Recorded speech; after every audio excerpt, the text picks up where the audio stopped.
तो बोले आप अच्छे रोड बनाते हैं, इसके कारण स्पीड बढ़ती है और इसके कारण लोग मरते हैं। तो उन्होंने बोला आपका सुझाव बहुत अच्छा है, अब मैं 2-2 फीट पर गड्ढे करूँगा ताकि 5-5 किलोमीटर पर आवर के स्पीड से लोग धीरे से चले। पैदल जाते हुए लोग भी, कुछ गाड़ियाँ थी ना पहले हमारे यहाँ शकुंतला थी कि गाड़ी से रेलवे से उतर जाओ, यूरिन को चले जाओ, फिर चढ़ जाओ गाड़ी में और चले जाओ, तो कितनी अच्छी थी।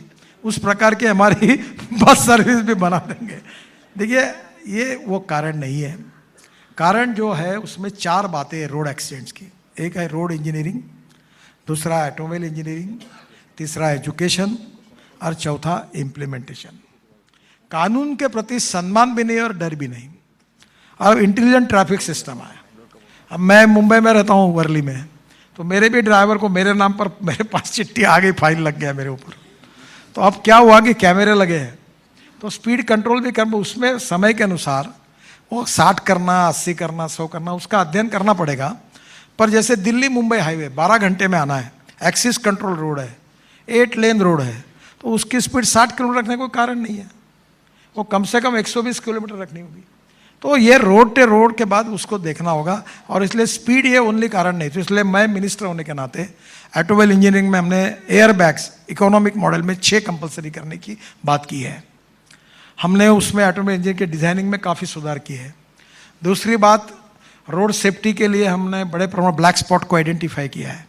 और बच्चों को, कल ही मैं परसों मुंबई में अमिताभ बच्चन जी के यहाँ गया था, वो प्रसून जोशी है, वो तारे ज़मीन पर जिनने लिखा था, तो हमने अमिताभ बच्चन जी के साथ 2-3 बार, भाई अक्षय कुमार काम कर रहे हैं, अमिताभ बच्चन जी कर रहे हैं, बहुत सेलिब्रिटीज़ काम कर रही है। और वो उन्होंने मुझे कहा कि मैं फ्री ऑफ चार्ज इसके लिए काम करूँगा कि लोगों का बिहेवियर कैसे बदले। हम लाल सिग्नल दिखने के बाद रुक जाए, ओवरटेक कब करें, कौन से लेन में चले, ड्राइविंग लाइसेंस कैसा लेते हैं आप, मैं पूछूं क्या आपको प्रश्न? कितने लोग ऐसे हैं कि जिन्होंने ड्राइविंग की टेस्ट देकर आरटीओ ऑफिस में जाकर पास करके ड्राइविंग लाइसेंस लिया है? ऐसे कितने लोग हैं, हाथ ऊपर करो। 30-40% ही है। बाकी लोगों ने लाइसेंस कैसे मिला ये सीक्रेट है। वो सीक्रेट आपको और मुझे नहीं बताएंगे। तो ये धीरे धीरे जो बिहेवियर है, ह्यूमन बिहेवियर, वो बदलना होगा। इट्स ए सोशल प्रॉब्लम, और हम सब मिलकर अगर इसको बदल देंगे तो परिस्थिति बदल जाएगी। Sir, thank you, sir. Just 1 minute, please. Hello, sir. Good morning, sir. Sir, in many departments, like, they call for a planning of some of the infrastructure highways, and also they call for the planning for their particular project. They call it as an architectural and civil engineering consultancy, and in many of the departments, it is only architects can apply for it. Sir, they ask for the membership of Council of Architecture. So as a civil engineer, for an infrastructure outside project, we are also into it, and we can also plan it, sir. So this disparity, we will bring your notice, sir. We will send a representation from our association. Humbly request you to look into this towards this. Sir, मैं आपको एक सुझाव देता हूँ। अभी मैं 650 road side amenities बना रहा हूँ, जिसका उल्लेख किया भाषण में आपने हबीब खान का। उसको मैंने श्रीनगर और वहाँ के सब अभी एमिनिटीज़ का दिया। वाराणसी में एक रोपवे बन रही है मंदिर तक जाने की, वो उसने डिज़ाइन किया है। तो हमारे यहाँ हेलीपोर्ट है, उसमें ड्रोन भी उतरेगा, रेस्टोरेंट्स है, होटल्स है, पार्किंग प्लेसेस है। तो आर्किटेक्ट उसमें काम कर रहे हैं। प्रॉब्लम मैं आपको बताता हूँ क्या है। मैं आपको सुझाव दूंगा कि ये प्रोजेक्ट मैनेजमेंट कंसल्टेंसी की आप बड़ी फर्म बनाइए। कोई उसमें एक्सपर्ट होगा जो आर्किटेक्ट होगा, कोई सिविल इंजीनियर होगा, कोई रोड डिज़ाइनिंग का एक्सपर्ट होगा, कोई और अलग अलग बातों की एक टीम बनाइए। जैसे ये फीडबैक वेंचर टाइप कंपनी बनी है ना, ऐसी बड़ी बड़ी कंपनी बनाइए, और ऐसी 200-400 कंपनियां बनाइए, और बने तक आपको ज़रूरत होगा तो वर्ल्ड की बेस्ट कंपनी के साथ जॉइंट वेंचर करिए। अभी हम क्या कर रहे हैं कि डीपीआर बनाने के लिए 80% मार्क जो है वो उसके परफॉर्मेंस, क्वालिटी, क्वालिफिकेशन पे रखे हैं, और 20% फाइनेंशियल बिड पर रखे हैं। फिर हमने कहा लिस्ट दो। फिर मैंने एक पोर्टल खोला था, तो जो एक इंजीनियर एक के रोल पर था वही सबके रोल पर निकले, तो सब डिस्क्वालीफाई होके उनको निकालने की नौबत आई। तो अब आपकी लिस्ट में आप सब प्रकार की टीम को तैयार करिए। इसमें कोई आपका रडार होगा, कोई और सिस्टम वाला होगा, और डीपीआर के लिए कोई अलग अलग प्रकार के इक्विपमेंट इंस्ट्रूमेंट यूज़ करने वाले होंगे, और पूरा एक इंटीग्रेटेड ऐसी इंस्टीट्यूशन कंपनी बनाइए। और आप रोड इंफ्रास्ट्रक्चर फ्लाईओवर के लिए स्ट्रक्चरल इंजीनियर चाहिए, अब आर्किटेक्ट का उपयोग डिज़ाइन के लिए हो सकता है, तो कभी कभी प्लांटेशन करना पड़ता है, तो प्लांटेशन के भी एक्सपर्ट ले लो, और ओवरऑल एक ही कंपनी सब सॉल्यूशन दे। ऐसे डीपीआर कंसल्टेंट 200-300-400 देश में होंगे, तो आपको बहुत काम मिल सकता है। Hello good morning sir. Architect देखिए, ये जो डीपीआर कंसल्टेंट है, आई एम कृष्णा। उसमें जैसे आर्किटेक्ट भी उसमें आए। केवल हम आर्किटेक्ट क्या है, बेसिकली वो बिल्डिंग कंस्ट्रक्शन का काम करते हैं, तो फ्लाईओवर के लिए भी अलग टाइप के आर्किटेक्ट्स हैं, अलग प्रकार के डिजाइनर हैं। वो अभी हम लोग 1 layer flyover, 2 layer flyover, 3 layer flyover बना रहे हैं। अभी नागपुर में हमने पहले बार नीचे में रोड, ऊपर में फ्लाईओवर, उसके ऊपर में मेट्रो। अभी पुणे में वाघोली से शिरूर और वहाँ से तलेगांव तक हम बना रहे हैं। नीचे में 6 लेन रोड, ऊपर में फ्लाईओवर, उसके ऊपर में फ्लाईओवर, उसके ऊपर में मेट्रो। अभी चेन्नई में बना रहे, चेन्नई पोर्ट से लेकर चेन्नई के बाहर तक, वो भी ऐसे ही 3 लेन का बना रहे। तो मैंने मुंबई में बीच में कहा, देवेंद्र जी मुख्यमंत्री, तब तक वो हमने किया नहीं था प्रयोग। अगर ये पूरे वेस्टर्न हाईवे को अगर नीचे में रोड, ऊपर में फ्लाईओवर, उसके ऊपर में फ्लाईओवर, ऊपर में मेट्रो करते, तो एक ही पिलर पर कॉस्ट ज़्यादा नहीं बढ़ती। एक ही पिलर पर वो लैंड एक्विजिशन के बजाय 20-25% कॉस्ट बढ़ती है। तो आप एक फर्म करके, जैसे वो होता है ना शादी में, एक कॉन्ट्रैक्टर होता है, वो बैंड भी वही लाता है, इवेंट मैनेजमेंट वाला, वैसा आप इवेंट मैनेजमेंट कंपनी जैसा बनो कि एक जगह सब, तो that will be more easy. नहीं तो फिर प्रॉब्लम आएगा, ये तो बिल्डिंग वाला आर्किटेक्ट है, रोड का कहाँ है, रोड वाला बोलेगा बिल्डिंग वाला कहाँ है, तो ये आप इसके लिए एक ही बनाना ज़्यादा आसान होगा। सर नमस्कार. जे काम भारत सरकार इन्फ्रास्ट्रक्चरच्या बाबतीमध्ये, मी मराठीत बोलतोय सर, सॉरी, इन्फ्रास्ट्रक्चरमध्ये आपण जे काही डेव्हलपमेंट करतोय ते पूर्ण जग आपल्याकडे लक्ष ठेवून आहे आणि त्याचं सगळीकडे कौतुक होतं आहे. आपण सर्वजण माझ्या मताशी सहमत आहात. नाशिक ते मुंबई रस्त्याबद्दल आपण बोललात. माझ्या मुलाच्या मनामध्ये सर हा प्रवास करत असताना एक प्रश्न येतो की बऱ्याच ठिकाणी आपण प्रवास करत असताना डिवायडर्स जे आहेत ते प्रॉपर नसतात, लाईटची प्रोव्हिजन नसते, त्याच्यामुळे अचानक कोणीतरी तो रोड क्रॉस करताना ॲक्सिडेंट होण्याचे खूप चान्सेस त्या ठिकाणी असतात. आपण आता जी नवीन करत आहात त्या ठिकाणी ह्या सगळ्या गोष्टींचा विचार केलेलाच असेल, करतच आहात. आणि जे काही नवीन जुने झालेले रस्ते आहेत, रोड्स आहेत, या ठिकाणी लाईटच्या बाबतीमध्ये जर आपण काही सोय केली, प्रोव्हिजन केली, तर तिथे होणारे ॲक्सिडेंट्स बऱ्यापैकी कमी होऊ शकतील. नहीं, उसमें अभी नासिक को हम लोग 6 लेन रोड बना रहे हैं, तो 4000 करोड़ का प्रोजेक्ट है। शायद मैं अगले महीने में उसके भूमि पूजन के लिए आऊँगा, तो मुंबई नासिक 6 लेन होगा। पर एक इम्पॉर्टेंट चीज़ है कि जहाँ सिटी होती है, शहर होता है, वहाँ लाइट लगते हैं। पूरे हाईवे पे लाइट लगाना संभव नहीं है।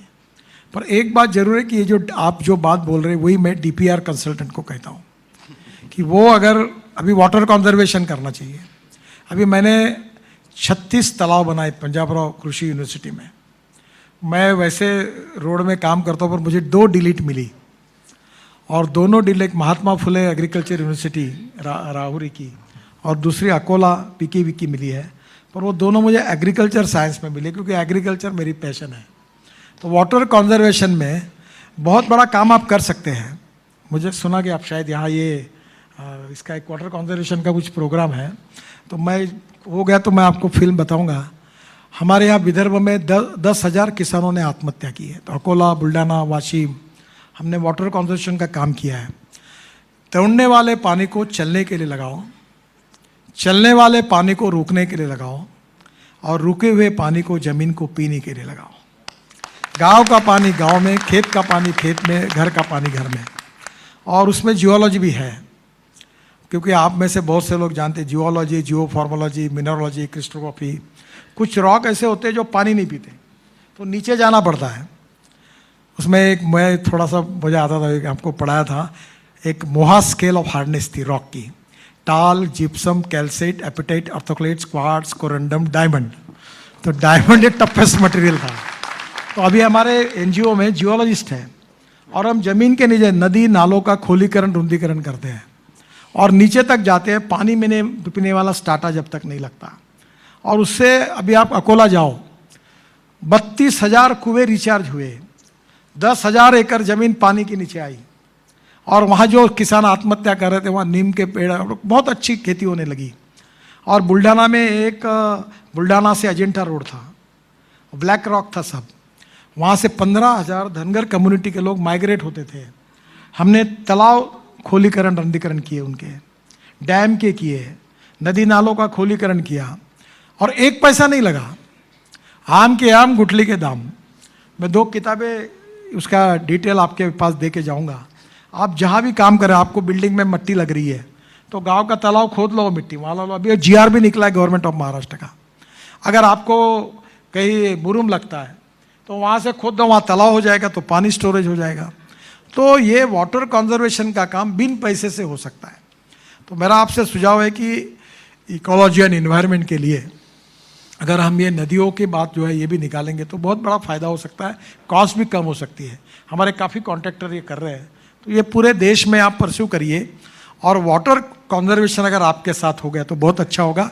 कुछ जगह पर सोलर लाइट हम लगा रहे हैं, और उसके साथ साथ रोड साइड एम्यूनिटीज़ जो होती है उसके लिए भी हमने पार्किंग की व्यवस्था की है। और बहुत सी आइडिया है कि रोड अच्छे बने। अभी फ़िलहाल हमारे रोड डिफेक्टिव है, इसकी जिम्मेदारी मैं लेता हूँ, पर इसका कारण DPR कंसल्टेंट है जो तुम्हारे यहाँ बैठे होंगे, शायद मेरा सुनने के बाद भी अच्छा DPR बनाएंगे। तो आप परफेक्ट DPR बनाइए, धीरे धीरे ये बातें कम होगी। Last I am good Krishna morning, Reddy, sir. Hello, sir. From From Hyderabad. Hello. I am Krishna Reddy from Hyderabad, sir. Sir, for national highways, the bypasses are made at small towns and villages. That is a very good concept. But still, some of the places it is taken to the center of the town and village, so that it is creating a lot of congestion and then safety point also. In future, if a ring road jaisa banane se acha hota, sir, actually the other side also, if we make a bypass, it will become a ring road jaisa for the small town and all that, and it will be very good for future development also, sir. अभी हैदराबाद का ring road बना रहे हैं, Yes, yes, you are making. उसकी yes, कीमत 17,000 करोड़ है आधे road की। yes, sir. फिर बेंगलोर जैसा कंजेस्टेड, यानी कितना कंजेशन है, मुंबई था तो बेंगलोर उससे भी आगे गया, तंग आगे लोग। अब बेंगलोर का रिंग रोड बना रहा है, 24,000 करोड़ रुपए लग रहे हैं। तो मैंने चीफ मिनिस्टर को कहा कि रोड के आजू बाजू में सरकारी लैंड मुझे दो, मैं लॉजिस्टिक पार्क डालता हूँ, और तुम भी लैंड लो, और वो जो है उसकी कॉस्ट को आप कैच करो, तो रोड की कॉस्ट कम होगी, क्योंकि सरकार के पास इतने पैसे कहाँ से आएंगे। तो मुझे आपको यही कहना है कि आप इस प्रकार के प्रोजेक्ट हो सकते हैं कि जहाँ लैंड एक्विजिशन करते समय फ्यूचर कॉस्ट को हम लोग कैच करें और उसको डेवलप करें, तभी ये कर पाएंगे। मैं अभी कम से कम 300-400 रिंग रोड्स बना रहा हूँ, और उसमें बड़े बड़े शहरों के हैं। अभी जैसे मैंने मुंबई का ही कहा आपको कि एक फ्लाईओवर बनाना 50,000 करोड़ का है, तो ये इतना पैसा लगेगा, वो वसूल भी करना पड़ेगा ना, बैंक का, लोगों का वापस भी करना पड़ेगा। तो मुझे लगता है कि इनोवेटिव मॉडल के साथ निश्चित रूप से बनाना चाहिए। और वो जो बाजू में जगह है, वो जगह अगर सरकार एक्वायर करके बेचती है तो अच्छा फ़ायदा हो सकता है। Thank you. Good morning, sir. Good morning, sir. Good morning. This is Rajendra from Bangalore. With due respect to you and with anguish, I just want to ask you some 3 questions. I expect you to answer it in a proper way. I came all the way from Bangalore to speak to you. One thing is that the quality of roads in Bangalore, illogical road width and illogical junctions, and the traveling time taken 10 kilometers per hour, and if it rains, it is less than that. And also, there are a lot of white tapping took place from last 10 years, and they have started metro and they're breaking it. Whose money it is? And the projects which is run for infrastructure, it is taking more than 10 years. By the time we finish, the planning of that infrastructure will be, overloaded. शायद आपको मालूम नहीं होगा, हाँ, वो जो क्या कौन सा घाट है, वो शिराड़ी घाट, हाँ. उसको फॉरेस्ट वाले अभी तक परमिशन नहीं दे रहे। To get the forest approval from the project from 10 years it is pending. मैंने अभी चीफ मिनिस्टर से बात की, फॉरेस्ट वालों से बात की, मेरे सेक्रेटरी बेंगलोर आए, प्रोजेक्ट रिपोर्ट तैयार किया है, और अभी धर्माधिकारी साहब को भी भेजा था। एक तरफ रोड बना रहा है और एक तरफ टनल बना रहे हैं, और वो पूरे प्रोजेक्ट तैयार है। फॉरेस्ट का क्लियरेंस जिस दिन मिल जाएगा उस दिन काम शुरू हो जाएगा। प्रॉब्लम यूनाइन है, मंगलोर पोर्ट से ट्रैफिक जा नहीं सकता, इसलिए मंगलोर पोर्ट का भी नुकसान होता है। तो मैं कोशिश कर रहा हूँ, आप भी वहाँ फॉरेस्ट क्लियरेंस जल्दी मिलेगा तो मैं तो विदिन 3 मंथ मैं काम शुरू कर दूंगा। 15-20 हज़ार करोड़ का है, पर मुझे कोई प्रॉब्लम नहीं। Sir, I'm morning, talking about sir. Bangalore, I sir. am Zishan. Sir, I'm talking about Bangalore, sir, not Mangalore. Sir ये अब ये एक प्रोजेक्ट के मैं जवाब नहीं दे पाऊंगा, मुझे इसकी जानकारी नहीं है सर। आप Good morning, sir. I am Zishan from Karimnagar Center. आप ये रोड का प्रॉब्लम मुझे मत पूछे, क्योंकि देश भर में इतने काम हो रहे हैं, वो हर रोड का डिटेल थोड़ी मेरे पास होगा। Hello, good morning, sir. I am Mohammad Zishan from Karimnagar Center. Sir, I have learned more from you than my professors in my college. So, based on the research you have done on transportation and waste management, university should award you a doctorate. Sir, most of the young engineers, they study in state universities and its affiliated colleges. All the research which you are talking about and the technologies, it is not accessible to the state university and the affiliated colleges. So, of course, the state universities and affiliated colleges should improve their academic and curriculum, and should also have access to the new research and technologies which you have explained to us. So time is also an important for a student to get the new research and technologies hands-on as early as possible. My humble request you to share all the research work done and the DPRs which has shared to you by the consulting engineers and all the projects which you have done to the state universities and its affiliated colleges, so that the students who are doing their final year thesis or the studying masters can get hands on the research work. आपकी बात को मैं समझ गया कि जो DPR बनाते हैं वो इंजीनियरिंग कॉलेज और पॉलिटेक्निक कॉलेज के लड़कों को अध्ययन करने के लिए देने चाहिए। Yes sir, thank you sir. बिल्कुल मेरे कंसिडरेशन में है। और एक बात है कि स्टार्टअप में बहुत अच्छा काम अपने नए यंग लड़के कर रहे हैं, बहुत टैलेंटेड है, नए नए सुझाव लेके आते हैं और काफ़ी बड़े प्रमाण पर लोग रिसर्च भी कर रहे हैं। फिर उसको गवर्नमेंट में एक्सेप्ट करना, उसको स्टैंडर्डाइज करना, ये थोड़ा सा प्रॉब्लम होता है, पर धीरे धीरे बड़े प्रमाण पे हो रहा है। जैसे भी ऑटोमोबाइल सेक्टर में है, मैं जब इलेक्ट्रिक कार की बात करता था, इलेक्ट्रिक स्कूटर की बात करता था, तो लोग बोलते थे फिर रास्ते में बंद होगी तो क्या होगा, कैसा होगा, ऐसे सवाल पूछते थे। अब इलेक्ट्रिक व्हीकल के लिए 1 साल की वेटिंग लिस्ट लग गई।